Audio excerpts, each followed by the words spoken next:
স্বাধীন দেশের প্রথম ঘুম আমারে কালকে 11টার আগে ডাকবা না। আমি ঘুমাইলাম। মা বাবারে বাবা কি পরিশ্রমটা গেছে গত 2-3 রাত টেনশনে।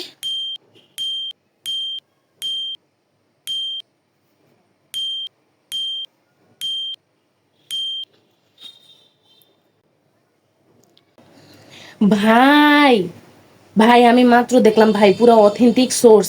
ভাই র আইছে ভাই, র র দেশে র ঢুকে গেছে। আর কোনো উপায় নাই, আর কোনো উপায় নেই, এমনটাই যেতেছিল। আমার বাসার জানলা দিয়ে দেখা যাইতেছে ভাই। ভাই র গুলি করতেছে ভাই, র সমানে গুলি করতে। আমার মনে হয় অল আইজন বাড্ডা, অল আইজন বাড্ডা গাবতলি।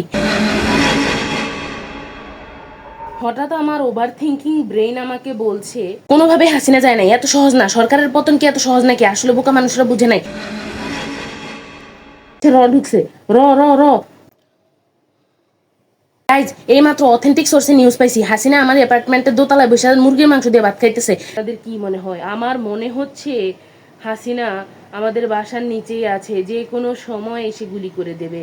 নিউজটি ছড়িয়ে দিন। র আসছে গাইজ, র আসছে।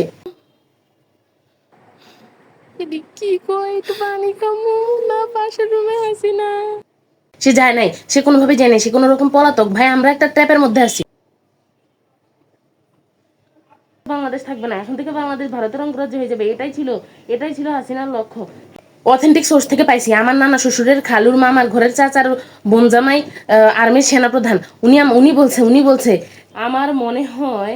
আচ্ছা একটিবার চিন্তা করে দেখুন তো, হঠাৎ কাল থেকে স্কুল কলেজ খুলে দিল, আজই দেশ স্বাধীন হলো, আমার তো ভালো লাগছে না। দেশের মানুষ খুবই বড় বিপদের দিকে ধাবিত হইতে যেতেছে।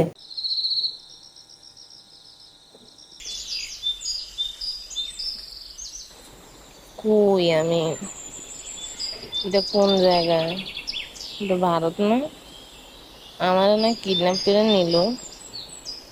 আমি কি স্বপ্নে দেখছি? সুপ্রিয় দর্শক মণ্ডলী, আপনারা দেখছিলেন রাতের লাইলাতুল গুজবের একটি অংশ। আসলে এমন কিছুই হয়নি, কোনো র আসেনি। বাড্ডায় সাধারণ মানুষ পুলিশের উপর হামলা করেছিল, তারপর সেনাবাহিনী শুধুমাত্র পুলিশকে রেস্কিউ করেছিল, এবং যাদেরকে র হিসেবে বলা হয়েছে সকালবেলা দেখা যায় তারা লুঙ্গি পরিহিত সাধারণ মানুষ। তারা সবাই শান্তিতে ঘুমান।